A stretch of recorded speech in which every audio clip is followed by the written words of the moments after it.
খাকি season 2 Bengal chapter থেকে তার নতুন পোস্টার রিলিজ করা হয়েছে, যেটা দেখতে অনেকটা বিহার চ্যাপ্টারের মতোই সিমিলার, বাট ফ্লেভারটা আলাদা। মানে এই সিরিজের সবকটা ক্যারেক্টার্স আর এর থিম মিউজিকের ওভারঅল ফিল সবকিছু মিলিয়ে বেঙ্গল চ্যাপ্টার নিয়ে এক্সাইটমেন্ট তো প্রচুর আছে। বাট যদি তোমাদের মনে বেঙ্গল চ্যাপ্টার নিয়ে কোনো ডাউট থাকে কেমন হবে এতটা আশাবাদী না, তাহলে তোমাদের জন্য 5টা পয়েন্টস কেন বেঙ্গল চ্যাপ্টার নিয়ে এক্সাইটমেন্ট থাকা দরকার। নাম্বার 5, বেঙ্গল চ্যাপ্টার এখানে খুবই রুটেড স্টোরি হবে, যেখানে বেঙ্গল চ্যাপ্টারের টিজারে কলকাতা শহরটাকে একটা ব্যাকড্রপ থেকে বেশি একটা ক্যারেক্টার হিসেবে প্রেজেন্ট করা হয়েছিল, যার নিজস্ব একটা ক্যারেক্টার, কালচার আর আইডেন্টিটি আছে, যেটা বেঙ্গল চ্যাপ্টারের একটা খুবই ইন্টিগ্রাল পার্ট হবে। যেমনটা বিহার চ্যাপ্টারের মধ্যে বিহারের কালচারটাকে দেখানো হয়েছিল, অনেকটা ওই রকম, যার একটা গ্লিম্পস তো এখানে টিজারও দেখানো হয়েছে। Number 4, story line. এখন বেঙ্গল চ্যাপ্টার মেইনলি এখানে হবে একটা পলিটিক্যাল থ্রিলার, যেখানে বাংলার পলিটিক্স আর বাংলার পলিটিক্সের পিসি, দিদি, কাকা, জ্যাঠা এদেরকে দেখানো হবে, আর সাথে ওইসব দিকপত্র এখানে বেশি দেখানো হবে, যেটা সচরাচর বাংলা মেইন স্ট্রিম মুভিতে দেখানো হয়নি।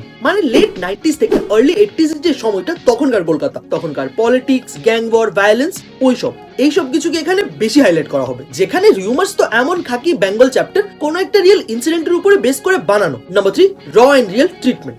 এখন জিদ্দাকে পুলিশের রোলে আমরা আগেও দেখেছি, আর অ্যাকশন করতে তো হাজারবার দেখেছি। জিদ্দা প্লাস অ্যাকশন, এটা আলাদাই লাভ স্টোরি। আর এখন এই টিজারের মধ্যে জিদ্দাকে কিছু গ্লিম্পসে এখানে অ্যাকশন করতে দেখা গিয়েছে, বাট ওই অ্যাকশন সিকোয়েন্স গুলো অনেকটাই রিয়েল। আর এছাড়াও যতগুলো অ্যাকশন সিকোয়েন্সেস আছে, যেমন অ্যাক্সিডেন্ট হচ্ছে, গাড়ি ব্লাস্ট হচ্ছে, বা যে কোনো অ্যাকশন সিকোয়েন্সেস, ওইটাকে এখানে খুবই রিয়েল রাখা হয়েছে। স্পেশালি জিদ্দাকে আমরা এইরকম রিয়েলিস্টিক অ্যাকশন সিকোয়েন্সে আগে কখনো দেখিনি। সো জিদ্দাকে এইরকম অ্যাকশন সিকোয়েন্সে দেখতে আমার তো দারুণ লাগছে। শিরায় শিরায় রক্ত, আমি জিদ্দার ভক্ত।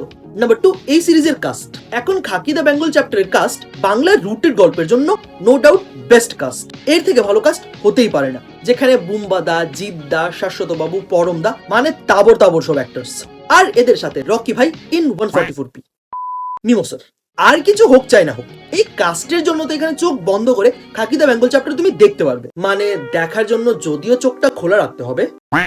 আর নাম্বার 1, জিদ্দা আর বুম্বাদা প্রথমবারের মতো একসাথে।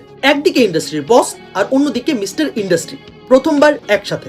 মানে একটা সেন্সে বলতে পারো দুই পৃথিবী মুভিতে জিদ্দা আর দেবদার স্ক্রিন শেয়ার করা যতটা বড় ব্যাপার ছিল, এটাও ঠিক ততটাই বড় ব্যাপার, যেটাকে এখানে ন্যাশনাল লেভেলে প্রেজেন্ট করছে নেটফ্লিক্স। এইগুলো তো জাস্ট হাতে গোনা কিছু, এছাড়াও আরো অনেক রিজনস আছে। এর মিউজিক, নীরজ পান্ডের রাইটিং, আরো অনেক কিছু। কে বললো এখানে দিদির ক্যামিও আছে? সো ওভারঅল খাকি বেঙ্গল চ্যাপ্টার নিয়ে আমার এক্সপেকটেশনস হাই, অনেক হাই। বাকি তোমরা খাকি বেঙ্গল চ্যাপ্টার নিয়ে কতটা এক্সাইটেড, বা জিদ্দা আর বুম্বাদার ফেস অফ দেখার জন্য কতটা এক্সাইটেড, ওইটা কমেন্টে লিখে জানাও। যদি এই ভিডিও ভালো লাগে তাহলে লাইক করো, যদি বেশি ভালো লাগে তাহলে শেয়ার করো। সাথে বাংলার নতুন বক্স অফিস রেকর্ড দেখার জন্য উপরের ভিডিওটা দেখো, আর পপ কালচার রিলেটেড অন্য কিছু দেখার জন্য নিচের ভিডিওটা। আর যাওয়ার আগে আমার 500 সাবস্ক্রাইবার্স প্লিজ তাড়াতাড়ি কমপ্লিট করে দাও। সাবস্ক্রাইব।